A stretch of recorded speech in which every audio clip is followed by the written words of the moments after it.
முதலமைச்சருக்கு ஜிங்ஜா போட்டுட்டு இருந்தாரு. டிராமா கூப்பிட்டு ஐயா ஸ்டாலினை கூட வச்சு ஜிங்ஜா அடிப்பாரு. அவர் டிராமாக்காரர். இன்னைக்கு தமிழ்நாட்டுடைய பிரச்சனை என்னன்னாங்கன்னா, டிராமால நடிக்கிறவங்க அரசியலை பத்தி பேசுறாங்க. டிராமால நடிக்கிறவங்க டிராமா நடிங்க. உங்களுக்கு டிக்கெட் விற்கணும், முதலமைச்சர் காலில் உழுவணும், ஏதாச்சும் கலைமாமணி விருது கிடைக்கணும், அதுக்காக சில பேர் தமிழ்நாட்டில் சுத்திட்டு இருக்காங்க. ஏன் அவங்களுக்கு அரசியலுக்குள்ள? அதாவது நான் 2014 மோடிக்காக பிஜேபிக்கு வந்தேன், அப்புறம் அண்ணாமலை எதிர்த்து இன்னைக்கு திமுகக்கு போயிட்டேன், இந்த மாதிரி சொல்றவங்க கருத்துக்களை எப்படி நான் பதில் சொல்ல முடியுங்கன்னா? அண்ணாமலை இருக்கிறானோ இல்லையோ, நான் பிஜேபியில இருப்பேன், இது தொண்டர்களுக்கான இயக்கம்னா நான் பதில் சொல்றேன். நீ திமுகவுக்கு போகணும், அல்லது நீ ஏற்கனவே சொன்ன மாதிரி ஒரு தம்பி பிஜேபியில இருந்து அதிமுகவுக்கு போகணும், அதிமுக அந்த தம்பி டிவிகேக்கு போகணும். நீ போறனா போய்க்கப்பா, பழிய என் மேல போடுற. உனக்கு ஒரு கட்சியின் மீது நம்பிக்கை இருக்குன்னா அந்த கட்சியில் இருக்கணும். தலைவர்கள் வருவார்கள் போவார்கள். இன்னைக்கு நீங்க சொன்ன அந்த காமெடி நடிகர் அப்படித்தான் ஆயிட்டார். ஆனா நீங்க மீடியா நண்பர்கள் என்ன பண்றீங்க? உங்களுக்கு ஒரு டிஆர்பி வேணும். மக்களுக்கு காலையில இருந்து டிவியை பாக்குறாங்க. அண்ணாமலை என்ன எப்ப பார்த்தாலும் சீரியஸா பேசுவார், உலக அரசியல் பேசுவார், டேட்டா பேசுவார். அப்ப காமெடிக்கு ஒரு 2 பேர் வரணும். அவங்களையும் போட்டா தான் டிவி மக்கள் பார்ப்பாங்க. ஒரு காமெடி நடிகரை போட்டு எனக்கு அப்புறம் போடுறீங்க. அந்த காமெடி நடிகர் 2 கருத்து சொல்றாங்கன்னு மறுபடியும் என்கிட்ட கேட்கறீங்க. அதனால காமெடி நாடக நடிகரை காமெடியாவே வச்சுக்குவோம். இத்தனை நாளா பதில் சொல்ல நீங்க கேட்டதுக்காக சொல்றோம். அவரு கஷ்டப்பட்டு ஒரு டிக்கெட் 2 டிக்கெட்டை வித்துட்டு அப்படியே ஸ்டேஜில் நடிச்சுக்கிட்டோம். இன்னைக்கு ஒரு சீட்டுக்காக, ஒரு எம்எல்ஏ சீட்டுக்காக சில காமெடி நடிகர்கள் தமிழகத்துல, நாடக நடிகர்கள் பிச்சை எடுக்கக்கூடிய நிலையில ஆண்டவன் அவங்களை வச்சிருக்கான். ஆனா கேட்டா நான் அந்த கட்சியில் அப்படி இருந்தேன், அந்த கட்சியில் எம்எல்ஏவா இருந்தேன், அதுக்கப்புறம் பிஜேபிக்கு வந்து அதுக்கப்புறம் டிஎம்கேக்கு போனேன். நாடக கூடாரம் போல கட்சி கட்சியா மாறுறவங்களுக்கெல்லாம் எப்படி நான் பதில் சொல்ல முடியுங்க? தென்னிந்திய ஃபார்வர்டு பிளாக்கினுடைய தலைவராக இருக்கக்கூடிய அண்ணன் திருமாறன் அவர்களுடைய இல்ல திருமண விழா மிக சிறப்பாக மதுரையில் சில நாட்களுக்கு முன்பு நடைந்தேறியது. அந்த நிகழ்வுக்கு அந்த அன்னைக்கு வர முடியாத காரணத்தினால் இன்னைக்கு அண்ணனுடைய இல்லத்திற்கு வந்து திருமணமான நம்முடைய பொண்ணு மாப்பிள்ளை 2 பேர்த்தையும் சந்திச்சு, குடும்ப உறவினர்கள், அவங்களுடைய தாய் குறிப்பாக அவங்களுடைய குடும்ப உறுப்பினர்களை சந்தித்து விட்டு என்னுடைய மகிழ்ச்சியும் அவர்களோடு பகிர்ந்து விட்டு இங்கிருந்து நான் புறப்படுறேன். அதே நேரத்தில் பத்திரிகை நண்பர்கள் இருக்கிறீங்க, உங்க கேள்வி கேளுங்கன்னா பதில் சொல்றேன். அண்ணா ஒரு விஷயம் நான் சொல்றேன், நல்லா புரிஞ்சுக்கண்ணே. நான் என்ன விஜயும் டிவிகேவும் இன்னும் அடிக்க ஆரம்பிக்கல. நான் அடிக்க ஆரம்பிக்கல. ஏன்னா தமிழ்நாடு அரசியல்ல நான் எப்பொழுதுமே என்னுடைய பேச்சை மாத்தி பேசக்கூடிய ஆள் கிடையாது. விஜய் அவர்கள் அரசியலுக்கு வந்த முதல் நாள் நான் சொன்ன அதே கருத்தை தான் இன்னைக்கு சொல்றேன். அரசியலுக்கு புதியவர்கள் வரணும். எங்களோட ஒருத்தர் கூட்டணி சேரல அப்படிங்கறதுக்காக அப்படியே நான் மாத்தி எல்லாம் பேச மாட்டேன். அவருடைய பாதையில் அவர் போகட்டும். அதே நேரத்தில் இந்த டப்பா இன்ஜின் அப்படின்னு அவர் சொன்னதுக்கான பதிலடி நான் கொடுத்துட்டேன். ஆனா இன்னைக்கு டிவிகேவோ திரு விஜய் அவர்களோ இந்த கட்சியில் இருக்கக்கூடிய அல்லு சில்லுகளை வச்சுக்கிட்டு வம்பிழுத்தாருன்னா என்னுடைய பதிலும் மிக கடுமையா இருக்கும். அதே பிலோ த பெல்ட் நான் போவேன், விஜய் மேலேயே நான் போவேன். அது வேண்டாம். ஒரு நாகரிகமான அரசியல் விஜய் சொன்னனால என்னுடைய பதிலும் இன்னைக்கு நாகரிகமா இருக்கு. இந்த 2ஆம் கட்ட 3ஆம் கட்ட 4 கட்சி மாறி வந்தவங்க அவங்கெல்லாம் வச்சுக்கிட்டு பிலோ த பெல்ட் போகணும்னு நினைச்சாங்கன்னா அதே விஜய் அவர்களுக்கு, அதே டிவிகேக்கு, அதே பாணியில, அதே பிலோ த பெல்ட்ல அதை விட சிறப்பான பதில் சொல்ல தெரியும். வேண்டாம்னு நினைக்கிறேன். அரசியலுக்கெல்லாம் நாகரிகமா இருக்கட்டும், அவருடைய பாதையில் அவர் போகட்டும், மக்கள் முன்பு அவருடைய கருத்துக்களை வைக்கட்டும். அது ஏற்கனவே நான் சொன்னது போல இவிஎம் மிஷின்ல நம்முடைய தமிழகத்தினுடைய வாக்காளர் பெருமக்கள், எல்லா தலைவர்கள், எல்லா கூட்டணி கட்சி தொண்டர்கள், தலைவர்கள் சொல்வதெல்லாம் கேட்டுட்டு ஏப்ரல் மாதத்தில் வரக்கூடிய தேர்தலில் அவங்களுடைய எண்ணத்தில் இருக்கிறத பிரதிபலிக்கட்டும். அது காத்திருப்போம். அதே நேரத்தில் தேசிய ஜனநாயக கூட்டணி வெற்றி பெற வேண்டும் என்பதற்காக கடுமையாக உழைத்துக் கொண்டிருக்கின்றோம். அதனாலதான் நீங்க சொல்லும் பொழுதே சில பேருக்கு நான் பதில் சொல்ல விரும்பல. ஏன்னா 2nd லெவல் 3rd லெவல்னு போக ஆரம்பிச்சு நான் பதில் சொல்ல ஆரம்பிச்சா இதுக்கு எண்டே இல்லை. அதனால இது ஒரு வார்னிங்கா கூட அவங்க எடுத்துக்கிட்டோம். ஆனா இன்னைக்கு ரொம்ப ஒரு ஆச்சரியமான விஷயம் என்னன்னாங்கன்னா, நியூஸ் 24/7 தொலைக்காட்சி நிறுவனம் இன்று காலையில் அந்த வீடியோ வெளியிட்டு இருக்கிறாங்க. அந்த வீடியோவை பார்க்கும் பொழுது அந்த சம்பந்தப்பட்ட எம்எல்ஏ திரு பழனியாண்டி அவர்கள் நேரடியாக அங்க இருக்கிறாங்க. காவல்துறை இருக்கிற மாதிரி எனக்கு தெரியுது. 25 லட்சத்திற்கும் மேற்பட்ட அந்த உங்களுடைய கேமரா லைவ் எக்யூப்மெண்ட், அந்த எலக்ட்ரானிக் ஐட்டமை சேதப்படுத்தி இருக்கிறாங்க. நேரடியாக அந்த எம்எல்ஏவே தாக்குறாரு. இதைவிட ஒரு கிளியர் கட் ப்ரூஃப் என்ன வேணும்? ஆனால் கரூர் மாநகர காவல்துறை கண்காணிப்பாளர் அவர்கள் கொடுத்திருக்கக்கூடிய பத்திரிகை அறிக்கை முற்றிலும் பொய் என்பது இதிலிருந்தே தெரியுது. அதனால முதலமைச்சர் அவர்கள் தன்னுடைய கட்சியை சார்ந்த ஒரு எம்எல்ஏ, ஒரு சட்டமன்ற உறுப்பினர், அவர் தப்பாக நடத்தக்கூடிய, சட்டத்திற்கு புறம்பாக நடத்தக்கூடிய கல்குவாரி, அதை படம் பிடிக்க செல்லக்கூடிய ஒரு நிருபர், கதிரவன் என்கின்ற நிருபர், அவரை தாக்கியும் இத்தனை காலமா அது மௌனம். இன்னைக்கு அவங்கெல்லாம் பணம் கேட்டு எங்களை பிளாக்மெயில் பண்ணாங்க, அதனால நாங்க இன்னொரு செக்ஷனை போட்டு இந்த ரிப்போர்ட்டர் தூக்கி உள்ள வைக்கட்டுமா அப்படிங்கிற ஒரு நெரேட்டிவும் செட் பண்றதுக்கு ஒரு கும்பல் கிளம்பி இருக்கு. இதெல்லாம் தமிழக முதலமைச்சர் நேரடியா தலையிடணும், இதையெல்லாம் முளையிலே கிள்ளி எறியணும். அவருடைய கட்சி எம்எல்ஏவின் மீது அவர் நடவடிக்கை எடுத்தார்னா தமிழகத்தில் சட்டம் ஒழுங்கு இருக்குன்னு நம்ம நம்பலாம். ஆனா கடந்த 4.5 ஆண்டுகளை பார்க்கும் பொழுது தமிழகத்தில் அதிகமா சட்டம் ஒழுங்கு பிரச்சனை உருவாக்குவதே திமுக காரங்க தான். ஒன்னு திமுக காரங்க நிறைய இடத்துல கஞ்சா விட்டு மாற்றாங்க, அல்லது எம்எல்ஏவை போன்றவர்கள் நேரடியா களத்தில் இறங்கி ரிப்போர்ட்டரை தாக்குறாங்க.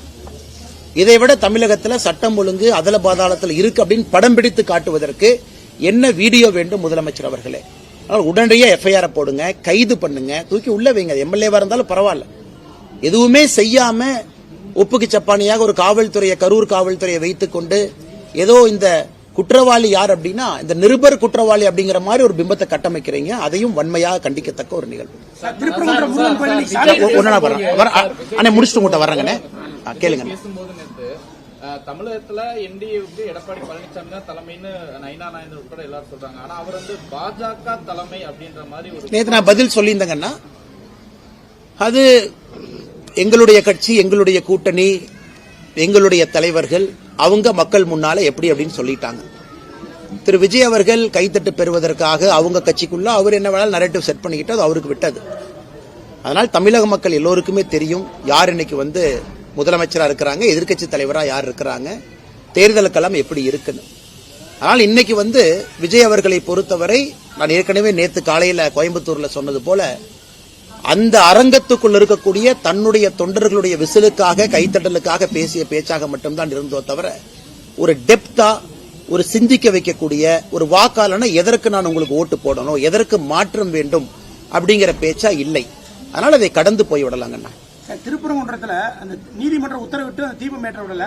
ஆனா நீதிமன்றத்தில் போய் அந்த மன்னிப்பு கடிதம் கொடுத்திருக்காங்க, நிபந்தனையற்ற மன்னிப்பு கடிதம் மாவட்ட ஆட்சியர் கொடுத்திருக்காங்க. தமிழக அரசு கொடுத்த மாதிரி தான் நம்ம பார்த்துக்கலாம். 100% தமிழக அரசு முதலமைச்சரே கொடுத்ததா தான் எடுத்துக்கணும். ஒரு மாவட்ட ஆட்சியர் என்பது முதலமைச்சரை ரெப்ரசென்ட் பண்ணக்கூடிய ஒரு ஸ்டேட் இன்ஸ்ட்ருமெண்ட். அவர் அந்த மாவட்டத்தில் ஸ்டேட் யாரு, அரசு யாருன்னு கேட்டீங்கன்னா மாவட்டத்தினுடைய ஆட்சியர், காவல் கண்காணிப்பாளர், போலீஸ் கமிஷனர். இன்னைக்கு அவங்க போய் கோர்ட்டு முன்பு நின்று மன்னிப்பு கேட்கறாங்கன்னா இது எந்த அளவுக்கு சீரியஸா போயிருக்கு, எந்த அளவுக்கு முதலமைச்சர் வாக்கரசியலுக்காக, மைனாரிட்டியை தாஜா செய்ய வாக்கரசியலுக்காக இதை எக்ஸ்கலேட் பண்ணி இந்த நிலைமை கொண்டு நிறுத்திட்டார். இன்னைக்கு யாரு பலிகாடாவாக மாறி இருக்கின்றார்கள் என்றால் அந்த மாவட்டத்தினுடைய ஆட்சியரும் காவல்துறை கமிஷனரும் இன்னைக்கு பலியாடு மாதிரி நிக்கிறாங்க. அதனால்தான் நேத்து நாங்க பத்திரிகையாளர் சந்திப்பில் கேட்டது, இன்னும் நீதியரசர்கள் ஒரு படி மேல போய் அந்த ஆட்சியருக்கு யார் போன் பண்ணாங்க, ஆட்சியருக்கு இந்த மாதிரி செய்ய சொன்னது யார்? ஏன்னா ஏற்கனவே அந்த டிவிஷன் பெஞ்ச் அதுல நமக்கு ஊர்ஜிதம் ஆயிருச்சு. அந்த 144 CRPC என்ன போட்டாங்களோ அதே ஃப்ராட் என்பது நமக்கு தெரிஞ்சிருச்சு. அது டிவிஷன் பெஞ்சிலேயே சொன்னாங்க இதே ஒரு ஃப்ராட் அப்படின்னு. ஆனா இன்னைக்கு தப்பான ஒரு 144 தடை உத்தரவு போட்டு அதுல யாரோ மேலிருந்து கொடுத்த அழுத்தத்திற்கு பணிந்து ஒரு காவல்துறையும் மாவட்ட ஆட்சியரும் தான் செய்ய வேண்டிய கடமையிலிருந்து தவறி இன்னைக்கு தமிழ்நாடு ஸ்டேட்டே மக்கள் மன்றத்தில் அவமானப்பட்டு நீதியரசர்கள் முன்பு நீதிமன்றத்தில் வெட்கி தலைகுனியும் அளவுக்கு இன்னைக்கு நிலைமையை கொண்டு விட்டிருக்கிறாங்க. இதிலிருந்தே புரிந்து கொள்ள வேண்டும், கலவரத்தை ஏற்படுத்துவதற்கு முயற்சி செஞ்சது யார்? பழிய இன்னைக்கு நம்முடைய கட்சியின் மீது, நம்முடைய தோழர்கள் மீது, சகோதரர்கள் மீது போடுறாங்க. இன்னைக்கு வெட்ட வெளிச்சமாக நீதிமன்றத்தில் தமிழக மக்களுக்கு எல்லாம் தெரிஞ்சிருச்சு இந்த திருப்பரங்குன்றம் பிரச்சனையை உருவாக்கியதே திராவிட முன்னேற்ற கழகம் தலைமையிலான அரசு. காரணம் எதற்காக? வாக்கு அரசியலுக்காக, ஓட்டு அரசியலுக்காக. பிரவீன் சக்கரவர்த்தி என்ன சொல்றாருன்னா, தாவேகா 2வது இடத்துக்கு வந்துருவாங்க, அதிமுக 3வது இடத்துக்கு போயிருவாங்க. தாவேகாவுடைய வாக்கு சதவீதம் அதிகமா இருக்கு, நாங்க கூட்டணி வச்சதுனால கூட எங்களுடைய வாக்கு சதவீதமே குறைஞ்சிருக்கு அப்படின்லாம் கூட அவர் பேசியிருக்காரு. ஆனா அதுல ஒரு 2 கருத்துல ஒரு கருத்து, தமிழகத்தை பொறுத்த வரைக்கும் பல ஆண்டு காலமாக இது ஒரு காங்கிரஸ் ஸ்டேட்டாக இருந்துச்சு. காங்கிரஸ் மாநிலமாக, காங்கிரஸை விரும்பக்கூடிய ஒரு மாநிலமாக தமிழ்நாடு பல ஆண்டு காலம் இருந்திருக்கு. இந்தியாவில் மற்ற பகுதியில் காங்கிரஸ் வருவதற்கு முன்பே தமிழகத்தில் காங்கிரஸ் மிகப்பெரிய தலைவர். இன்னைக்கும் காங்கிரஸ் ஒரு கட்சி இருக்குன்னா ஒரு ஐடென்டி தலைவர்கள் பாத்தீங்கன்னா ராஜாஜி ஐயா ஆரம்பித்து காமராஜர் ஐயா வரைக்கும் நிறைய சொல்லிக்கிட்டே போலாம். இடையில முக்கியமான தலைவர்கள் எல்லோருமே முதலமைச்சர் நாற்காலியில் அமர்ந்திருந்தாங்க. இன்னைக்கு அந்த காங்கிரஸ் கட்சி எப்படி இருக்குன்னா திரு பிரவீன் சக்கரவர்த்தி அவர்கள் பிரதிபலிக்கக்கூடிய காங்கிரஸ் கட்சியா இருக்கு. கூட்டணி ஒரு பக்கம், ஆசை இன்னொரு பக்கம். டெல்லியை பார்த்துக்கிட்டு இருக்கிறாங்க. டெல்லியிலிருந்து வரக்கூடிய தலைவர்களுடைய எண்ணம் வேறு மாதிரி இருக்கு, காங்கிரஸ் கட்சியினுடைய எண்ணம் வேறு மாதிரி இருக்கு.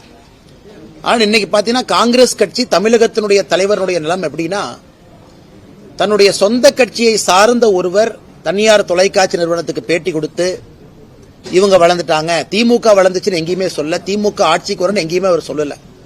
அவர் மீது நடவடிக்கை கூட எடுக்க முடியாத நிலைமையில தான் தமிழக காங்கிரஸ் கட்சியினுடைய தலைவர் உட்கார்ந்திருக்கிறார். பத்திரிகை நண்பர்கள் ஏன் நடவடிக்கை எடுக்கலன்னு கேட்டா, நான் டெல்லிக்கு அனுப்பியிருக்கேன், டெல்லியில முடிவு பண்ணுவாங்க. அதாவது ஒரு கட்சியில ஒரு தொண்டனின் மீது ஒரு நடவடிக்கை எடுக்க கூட முடியாத ஒரு மாநில தலைவராக இருக்கக்கூடிய காங்கிரஸ் கட்சி இன்னைக்கு எதற்கும் டெல்லியை பார்த்து எதிர்பார்த்துக் கொண்டிருக்கின்றார்கள். இந்த ஒரு காரணத்துக்காகத்தான் காங்கிரஸ் அழிஞ்சிச்சு. தமிழகத்தில் இருந்த பவரை தூக்கி டெல்லியில கொடுத்தாங்க. கர்ம வீரர் காமராஜரையை எப்படி இங்க ஆட்சியை நடத்தினாங்க. அதன் பிறகு இந்திரா காந்தி அம்மையார் டேக் ஓவர் பண்ணதுக்கு அப்புறம் கர்ம வீரர் ஐயாவை தோற்கடிக்க வேண்டும் என்கின்ற ஒற்றை காரணத்திற்காக 1972 தேர்தலில் திராவிட முன்னேற்ற கழகத்தினுடைய கூட்டணி 234 தொகுதியில ஒரு தொகுதியும் கூட காங்கிரஸ் நிக்காம 1972 பாதி பாராளுமன்ற தொகுதியில காங்கிரஸ் நின்னாங்க. அன்னைக்கு ஆரம்பிச்ச வீழ்ச்சி காங்கிரஸ் இங்க இருக்கு. நான் காங்கிரஸ் கட்சியை பத்தி கமெண்ட்ரி கொடுக்க வேலை என் வேலை இல்லைங்கண்ணா. ஆனால் நிச்சயமாக காங்கிரஸ் கட்சியினுடைய வீழ்ச்சி தமிழகத்தில். ஆனா இன்னும் அவங்க பாருங்க, 63 சீட் காங்கிரஸ் நின்னாங்க 2011. அதன் பிறகு 40 சில்லற சீட்டுக்கு வந்தாங்க. அதன் பிறகு 25 சீட்டுக்கு வந்துட்டாங்க. 60 சீட்ல நின்ன ஒரு கட்சி அதே திமுக கூட்டணியில வெறும் 10 ஆண்டுகள்ல இன்னைக்கு 25 சீட்ல வந்து நிக்குது. ஆனாலும் காங்கிரஸ் கட்சி இன்னைக்கு பேசும் பொருளா இருக்கு. காரணம், தேவையில்லாம பிரதமர் மீது வைக்கக்கூடிய அவதூறான பேச்சுக்கள் எல்லாம், பாராளுமன்றத்தில் ராகுல் காந்தி அவர்கள் செய்யக்கூடிய சில தேவையில்லாத விஷயங்கள் எல்லாம். அதனால இன்னைக்கும் பிரவீன் சக்கரவர்த்தி அவங்க சொல்றத சொந்த கருத்துன்னு தான் காங்கிரஸ் சொல்ல போறாங்க. அவர் சொந்த கருத்துங்க, ஆனா கேட்டா all India data analytics wing head அப்படிம்பாங்க. அதனால இது காங்கிரஸ் கட்சிக்கான பிரச்சனை. காங்கிரஸ் கட்சி எப்படி இருக்கு அப்படிங்கிற மக்கள் மன்றத்தில் என் கருத்தாக இதை நான் வைக்கின்றேன். ஓபிஎஸ் அவர்கள் வர்றதுக்கு எதுவும் வாய்ப்பு இருக்கா சார்? நீங்க வந்து அவரோட ரொம்ப தொடர்பு இருந்தீங்க, நல்ல தொடர்புல. இப்ப அவர் தனிச்சுடப்பட்ட மாதிரி தெரியுது. அவர் வர யாரும் தனித்தல்ல எங்கேயும் போகலீங்கன்னா, காலம் இருக்கிறது, காத்திருங்கள், பொறுமையா இருங்க, எல்லாம் நல்லதாக நடக்கும். தமிழகத்தில் 2026 திராவிட முன்னேற்ற கழகத்தினுடைய ஆட்சி தூக்கி எறியப்பட வேண்டும் என்று மக்கள் தெளிவாக நினைக்கின்றார்கள், விரும்புகின்றார்கள். அதற்கு என்ன நடக்கணுமோ அது நடக்குங்க. அண்ணாமலை பாஜகவில் என்ன நிலைமையில இருக்கிறாரே தெரியலன்னு சேகர் பாபு பேசியிருக்கிறாரு சார். ஆனா நான் சேகர் பாபு ஒரு மாதிரி அண்டி பிழைக்கிற ஆண்டி இல்லைங்கண்ணா. இந்த பள்ளி எல்லாம் பாத்தீங்கன்னா இந்த செவுத்துல ஒட்டிக்கிட்டு சுத்திக்கிட்டு இருக்கும் வீட்டுல. அந்த பள்ளி கத்துனா மட்டும்தான் செவுத்துல ஒட்டி இருக்கிறது தெரியும். இன்னைக்கு சேகர் பாபு அவரை பார்க்கணும்னா முதலமைச்சருடைய ஜீப்ல ஓரத்துல பள்ளி மாதிரி ஒட்டிட்டு போவார். ஸ்ரீரங்க கோயில்ல எல்லாம் 4000 ரூபாய் டிக்கெட் வாங்கி சொர்க்கவாசல பாக்குறதுக்கு போவாங்க. அதே சேகர் பாபு எப்படி அடாவடியாக சென்னையினுடைய ரவுடியா எப்படி இருந்தாரோ 20 ஆண்டுகளுக்கு முன்பு, கோவில்ல இன்னைக்கும் அறநிலையத்துறை அமைச்சராக அதே ரவுடியா தான் இருக்கிறார். எல்லாம் நவருங்க. யாருன்னா சேகர் பாபுவும் அவருடைய குடும்பமும் போய் பெருமாளை ஃபர்ஸ்ட் பார்க்கணும். ஐயா, அவங்க பண்ண பாவத்தை எல்லாம் கோயில கழுவணுமா? கும்பாபிஷேகம் நடக்கும். லோக்கல்ல யாரோ 5 ரூபா 10 ரூபா 20 ரூபா போட்டு கும்பாபிஷேகம் நடத்துவாங்க. சம்பந்தமே இல்லாத காவி வேட்டியை கட்டிக்கிட்டு பள்ளி மாதிரி மேல ஒரு ஜீவன் தொத்திக்கிட்டு இருக்கும். அது யாருன்னு பார்த்தா சேகர் பாபு. அந்த மனிதருக்கெல்லாம் பதில் சொல்லி என் தரத்தை நான் தாழ்த்திக்க விரும்பலீங்கன்னா, செவுத்துல ஒட்டி இருக்கிற பள்ளியும் அறிவாலய செவுத்துல இருக்கிற பள்ளியும் முதலமைச்சருடைய ஜீப்ல சைட்ல ஒட்டிட்டு போற ஜந்துவும் ஒரே பேரு தான், அது சேகர் பாபு. திமுக கனிமொழி எம்பி வந்து சொல்லியிருந்தாங்க, நாங்க ஆட்சிக்கு வந்தோம்னா டாஸ்மாக் கடையில மூடுவோம், மதுவில கொண்டு வரோம். கிழிச்சாங்க. அண்ணே கனிமொழி அவர்கள் நல்ல ஒரு மனநிலை மருத்துவரை போய் பார்க்கணும். நல்ல மருத்துவரை போய் பார்க்கணும். அவருக்கு இந்த 15 வருஷம் வீடியோல கனிமொழி அக்காக்கு போட்டு காட்டணும். இந்த சில படத்துல பாத்தீங்கன்னா, ஏதோ ஒரு படத்துல பார்த்தேன், இந்த காலையில ஒரு உயிர், நைட்டு ஒரு உயிர். ரெமோ, அம்பியன், அம்பி, அன்னியன் ஒரு கேரக்டர் அப்பப்ப மாறும். அந்த கேரக்டரா கனிமொழி அக்கா மாறிட்டாங்க. தேர்தல் வரும் பொழுது டாஸ்மார்க்க மூடுவேன், தேர்தல் நடந்து முடிந்த பிறகு எஸ்கேப்பு, அதன் பிறகு 5 ஆண்டுகள் கழித்து திமுகவினுடைய தேர்தல் வாக்குறுதி குழுவினுடைய தலைவி. நீங்க 2021 கொடுத்த வாக்குறுதியினுடைய வெள்ளை பேப்பரை கொடுங்கன்னா சிரிப்பாங்க, அதை பத்தி பேச மாட்டாங்க. அதனால கனிமொழி அவர்கள் எப்படி பேசுறாங்கன்னே தெரியல. அந்நியனா பேசுறாங்களா, அம்பியா பேசுறாங்களா, இல்ல ரெமோவா பேசுறாங்களான்னு தெரியாது. மாறி மாறி பேசக்கூடிய அரசியல்வாதியாக அருமை அக்கா கனிமொழி அவர்கள் என்று மாறி இருக்கின்றார். மதுரை மாநகரம் தூய்மையற்ற மாநகரமா இருக்கு. ஆனா மதுரை நாடாளுமன்ற உறுப்பினர் வந்து தொடர்ந்து மத்திய அரசுக்கு எதிராக அந்த கருத்துக்களை சொல்லிட்டு வராரு. தமிழகம் வந்து கடைசி பொசிஷனுங்கன்னா, இன்னைக்கு இந்தியாவில் 10 லட்சம் பேர் இருக்கக்கூடிய நகரத்துல இந்தியாவுடைய கடைசி இடத்துல மதுரை இருக்கு. ஆனா இதெல்லாம் தமிழ் சங்கம் பார்த்த ஒரு ஊர். தமிழகத்துல, இந்தியாவுல எப்படி வாரணாசிக்கு இன்னைக்கு நம்ம சொல்றோம் காலத்தால் அழிக்க முடியாத ஊருன்னு சொல்ற மாதிரி தமிழகத்துல ஒரு நகரத்தை சொல்லணும்னா அது மதுரை தான். காலத்தை கடந்து நிற்கக்கூடிய ஒரு ஊர். இன்னைக்கு வாரணாசி எப்படி இருக்குன்னு பாருங்க. மதுரை அளவுக்கு பழமையான வாரணாசி எங்க கொண்டு போய் வச்சிருக்காங்க. இன்னைக்கு மதுரையை எங்க கொண்டு போய் அவங்க விட்டுருக்காங்க அரசியல்வாதிகள். குப்பை நகரமாக இப்படிப்பட்ட சரித்திர புகழ்பெற்ற மதுரையை மாத்திட்டு இன்னைக்கு சு வெங்கடேசன் பட்ஜெட் வந்துச்சுன்னா பட்ஜெட்டை பத்தி பேசுறாரு. அப்புறம் ஏதோ புக் விழாக்கு போறாரு, சினிமா பாட்டு ரிலீஸ் விழாக்கு போறாரு. அப்புறம் திமுகவை பத்தி மட்டும் பேச மாட்டார், எல்லாத்த பத்தியும் பேசுவார். ஏன்னா அவரு மதுரையில அவருக்கு இருக்கிற ஓட்டு 10,000 கீழே தான். திமுக காரங்களோட சேர்ந்தா தான் மதுரையில அவர் ஜெயிக்க முடியும்.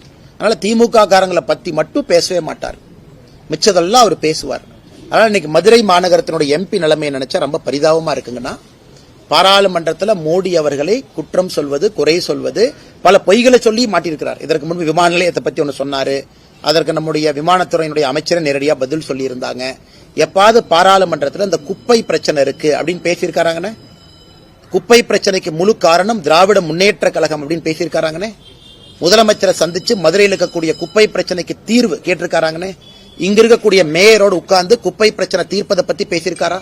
ஆனா பேசுறதெல்லாம் China, America, Greenland, Antarctica, Siberia, அது வேற என்ன புதுசா ஒரு நாடு இருக்கும், அந்த நாடு தான். 3 மாதங்களா மேயர் இல்லாம இருக்கு சார் மதுரை மாநகராட்சி.